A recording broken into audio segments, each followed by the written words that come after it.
What's up, everybody? Welcome back. We are going to be talking about top characters and teams to be investing in for Marvel Strike Force for the month of November 21st or 2021. We'll be talking about primarily Arena, Raid, and War. I'm not really going to be focusing on Dark Dimension 5 for the simple reason of DD5 is not out yet, and we could be seeing more characters come into the future that are going to excel at DD5 a lot better. And also the fact that a lot of people are not going to be getting DD5 going for a while because teal gear, it's very hard to get right now. I've said in my preview video when we got Dormammu's kit that I can't wait to unlock him in a year. I feel like most players are feeling like that. So we're not really going to be focusing on DD5 for that reason. Just we'll see eventually as we get more characters. Now, that's not to say that if there are characters where you talk about along the way that I think will work in DD5, I'll mention them, but I'm not going to stress that you should be investing in them for that game mode. So if you guys do find this video helpful, make sure to hit that like button and subscribe. We are over 5,500 subscribers now. We are steadily pushing along, gaining a lot of subscribers. Do appreciate you guys subscribing to the channel, keeping that algorithm going, funneling it out there, and helping with the algorithms kind of just spreading it out to more people. But without further ado, let's start by talking about Arena, because that, I think, in my opinion, is the most important game mode. That's where you get your primary cores. And if you want to talk about Arena, there's no more important team to talk about there than Infinity Watch. Now, I'm going to go ahead and say the sun is setting on Infinity Watch, and that two characters on this team I think are about to get very easily replaced by the emergence of Eternals with Cersei and Icarus. And I have a feeling that Eternals is going to become a sort of new Arena team. We've got data mines and rumors about more Eternals showing up in the future. The two Eternals we have so far do give us Arena buffs, but right now, this is almost always a team you're fighting that you're using in offense and defense for Infinity Watch and for Arena. And right now, the two most easily replaceable characters, in my opinion, are Moondragon and Phyla-Vell. Gamora, Adam, and Nebula work very well together. They get a lot of revive and death proof and stuff going on. They're very hardy characters. They're very hard to take down. But Gamora can flip defense up into defense down. She does a lot of damage. Nebula does assist, and that fuels a striker combo with the other characters.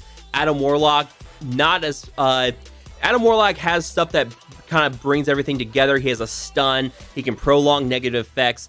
But like I said, we are starting to get new characters in the game that are kind of starting to replace them. And we got two with Cersei and Icarus. Now, I did an impressions video of Cersei the other day.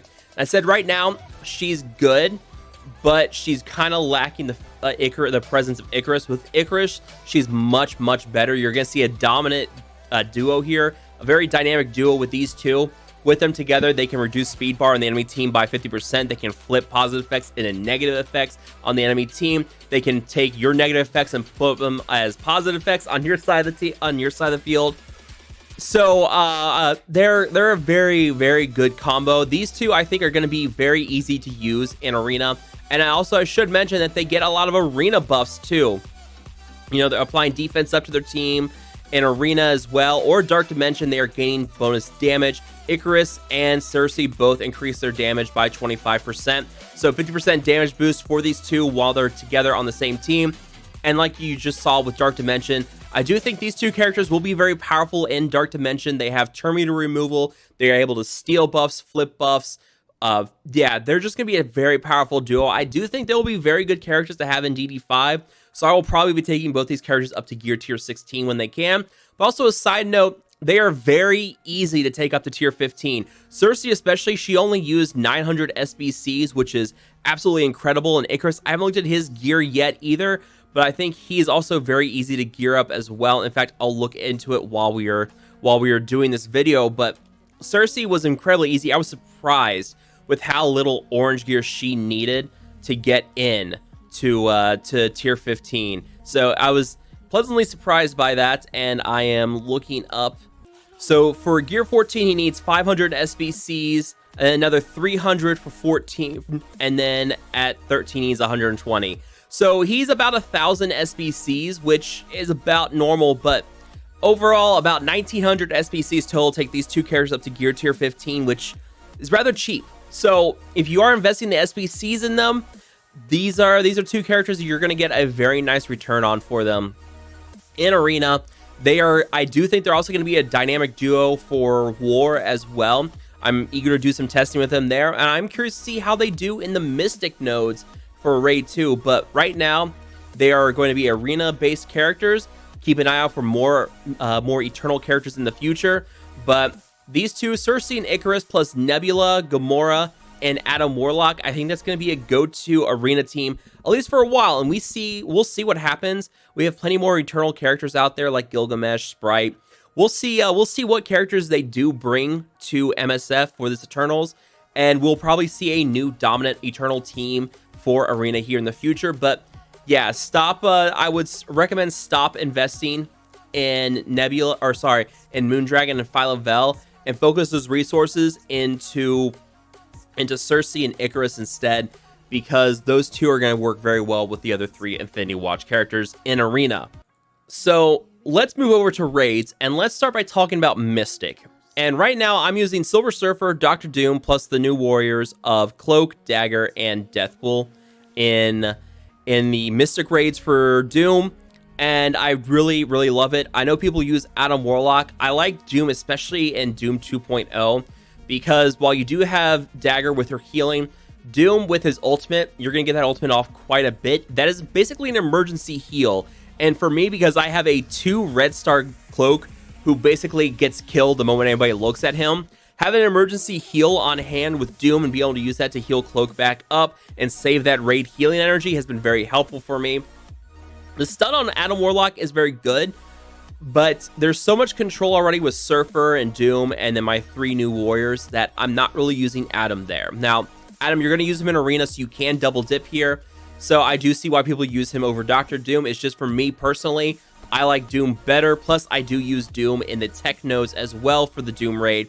So I can double dip for him there, using him in both Mystic and Tech. Another character as well that I can use to double dip in some nodes as well for Tech and Skill. But yeah, there's not really much to say. We already know how powerful those characters are in the Mystic raid.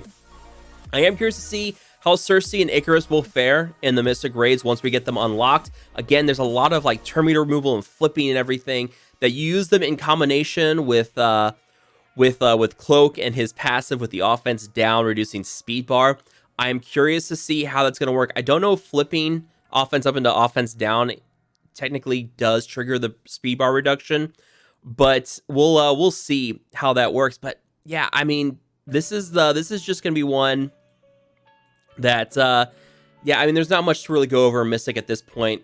So let's move on to Tech, and Tech is one I just mentioned where I double dip with Doom, and then I also double dip with another character, and that's going to be Kestrel. And right now, Tech is much more up in the air because we don't really have a set Tech raid team. Right now, I'm using Kestrel, Doom, Doc, Minerva, and Nebula for my Tech nodes, and I've seen people talk about Lady Deathstrike. Lady Deathstrike does seem to work pretty well in Doom 2.0. I like Doc because of his healing abilities. Doom and Kestrel, I mean, we already know how killer those two characters are. They really bring the damage. Nebula does give some assists, which it's a very low chance, but she does give you some skirmisher with the assist and everything. Deathstrike, honestly, that 5th spot for Tech is very... there's really no set person. I've seen people use Misty Knight because of the ability block on Doom. Lady Deathstrike has speed bar removal and can cleanse negative effects off your team. But I also really like Minerva because of that constant healing. And while Minerva's kind of getting pushed out, that constant healing, every time you kill someone, Minerva's healing someone on your team. The health steal is very, very powerful, especially in Doom 2, where you have enemies with huge health pools. That health steal on her ultimate is just so helpful. You also get that with Ghost too, but Minerva really just kind of brings a lot of bonus healing there. So yeah, there's the Tech one. We'll see in the future if we do get a Tech raid team. There hasn't been much mentions of it lately, but I mean, we'll see. But right now, Kestrel, Doom, and Doc, and then those are like the 3 set ones I see people invest in. Those are 3 ones I always recommend you invest in for the Tech Doom raid.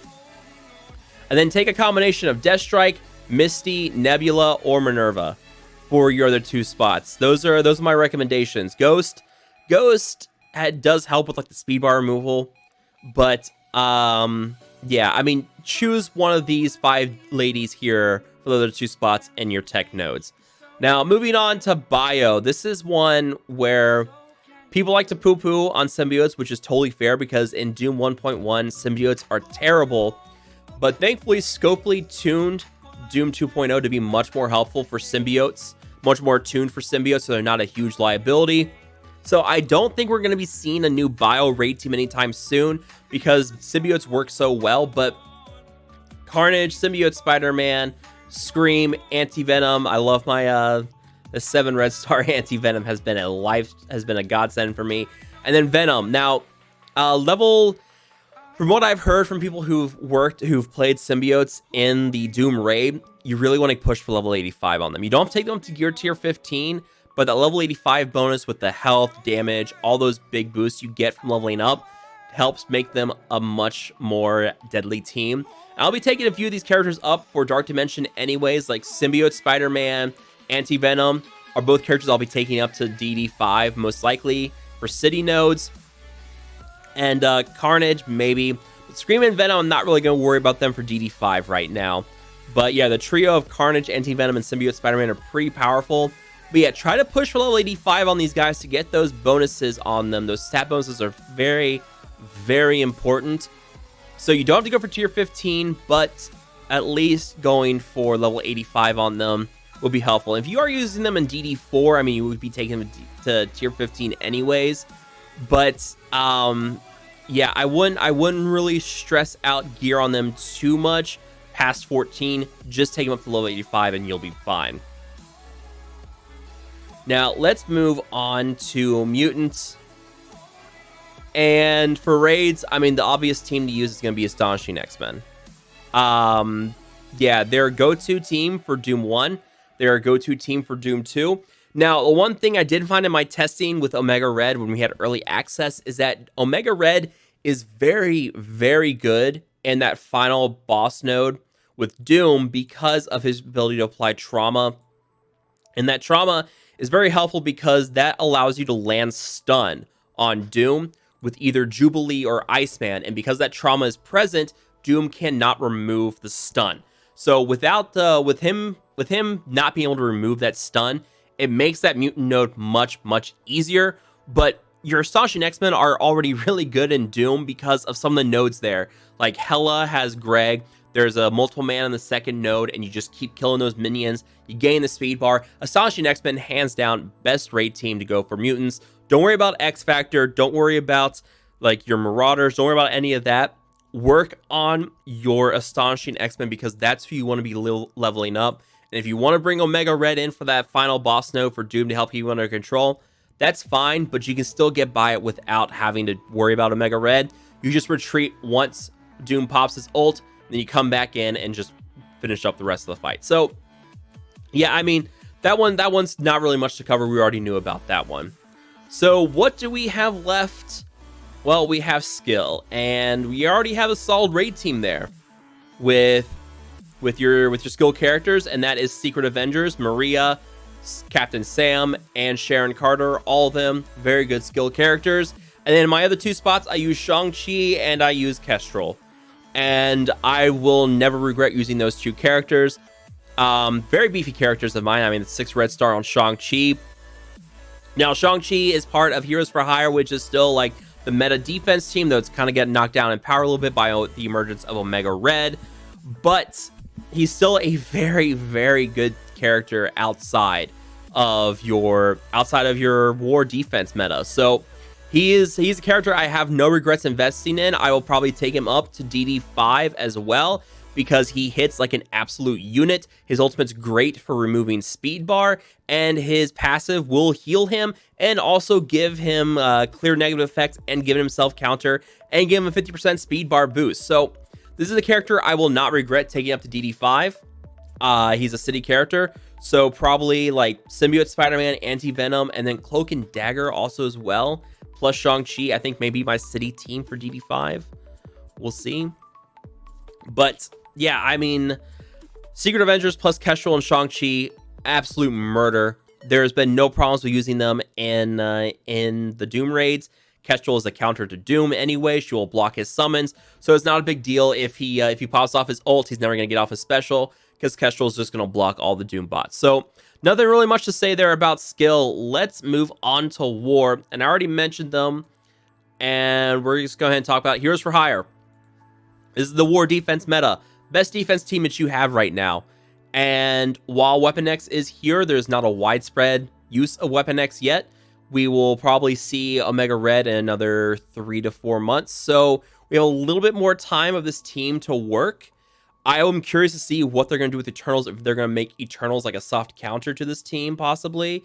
Ooh, my hand's going invisible there. But, yeah, I would not be surprised to see the Heroes for Hire maintain their War meta for quite a bit longer. They do have 2 counters. They have the hard counter with Weapon X, a soft counter with Infinity Watch. Both those are teams we've already talked about. Infinity Watch with Arena. You double dip them here. They're one of your better teams in War as well. Very few counters for them on defense. You have to use a mirror match or Weapon X to defeat them. But they're also a soft counter. Heroes for Hire. So it's a strategic planning of who puts them on offense and who uses them on defense. Yeah, there's that. And then also Weapon X, we already mentioned it. Weapon X is your meta offense team now. They crush everything. Huge punch-ups against Heroes for a Hire. They're just that good, and they kind of shred through everything. Sabretooth and Wolverine, their piercing damage, plus the damage boost they get from Omega Red's passive is pretty significant. Silver Samurai deals absolute damage with his ultimate. It's been really fun watching him hit for like 175k on each hit of his ultimate, and then if he kills someone with that, they can't revive. So this whole team is massive for War offense, but I'm gonna go ahead and tell you this now. The reason I put War as my final game mode to talk about here is because War is like the worst thing to invest in right now. War currency is really kind of fallen off in power because the bloat of the War store. There's too much in there, not the proper things we want to buy. War is also just kind of not as rewarding as your other game modes. Like the Doom raids is where it's really at now, plus Arena. War is just not as rewarding. Like you do still get a solid amount of T4s from it, but it's 3 times a week. And as stressful as it is, there have been the new changes. War is just not as popular as it used to be. Now, that's not to say that War you shouldn't be investing in War. You absolutely should be investing in War. You will need that War currency. Like for instance, you need Maria Hill from the War store in order to get a Mega Red. But yeah, War is like the worst game mode now in terms of the big 3. That's why I focus on it last. But also coming back to this Weapon X, outside of Omega Red, the rest of this team doesn't really have much use in other game modes. I mean, you will use them in Blitz, but Omega Red, I'll be definitely taking him into Dark Dimension 5. He's an absolute monster. I did a video on that. I recommend you guys go check it out. He plus Adam plus Doc is just an absolute trio of flipping effects, prolonging them, extending them. They're so nasty together. So Omega Red's going to be an easy choice for me to take into Legendary nodes for DD5. But yeah, keep in mind that whatever you throw into this team, you're not going to really get much use of it outside of War, except for Dark Dimension 5, but you're only going to do that twice.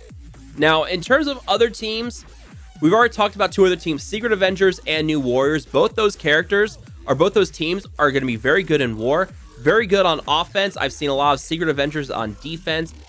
A lot of people like them on offense better, but Secret Avengers on defense in the right rooms can be a big pain. And then New Warriors plus Silver Surfer on defense is also a big pain. So both those teams, you're going to use them in raids. You're also going to use them in War. Really, we're really kind of covering a lot of teams you're going to use in other game modes. Now, I could also mention Heroes for Hire. I'm stuck in the central nodes for Gamma, and so I'm using Heroes for Hire in those center nodes, and they are just demolishing those center nodes for Gamma. So I am getting use for them outside of War. That's why I've invested so heavily in them for those raids. But also, like Weapon X, again, you have mutants with Axemen, which is just so much better than Weapon X for the raid. You're going to use them in Gamma too. So Weapon X is just one of those teams, like invest in them only if you're going to be using them in War. I really wouldn't recommend them outside of that. Now, other teams for War, there's plenty of other teams. I mean, Black Order, they've really fallen down. I wouldn't really work on them anymore. Symbiotes, they are a solid offensive team for War. You're going to use them for any kind of minion teams that will crush them. And then really, that's kind of it. Those are really my recommended teams for you guys to be investing in. It kind of comes down to just a handful of teams: New Warriors, Secret Avengers, Axemen, Weapon X for War if you're using them there. Heroes for Hire if you're getting the central nodes for Gamma. Very, very helpful. Infinity Watch gets double dip between War and Arena. Eternals is going to be a meta team in Arena. We'll likely see much use for them in War as well, and possibly Raids and Dark Dimension too. So yeah, just a handful of teams that you guys should be investing in right now. If you guys have any questions, let me know down below. If you guys did enjoy this video, make sure to hit that like button, share, and subscribe. I will see you guys next time.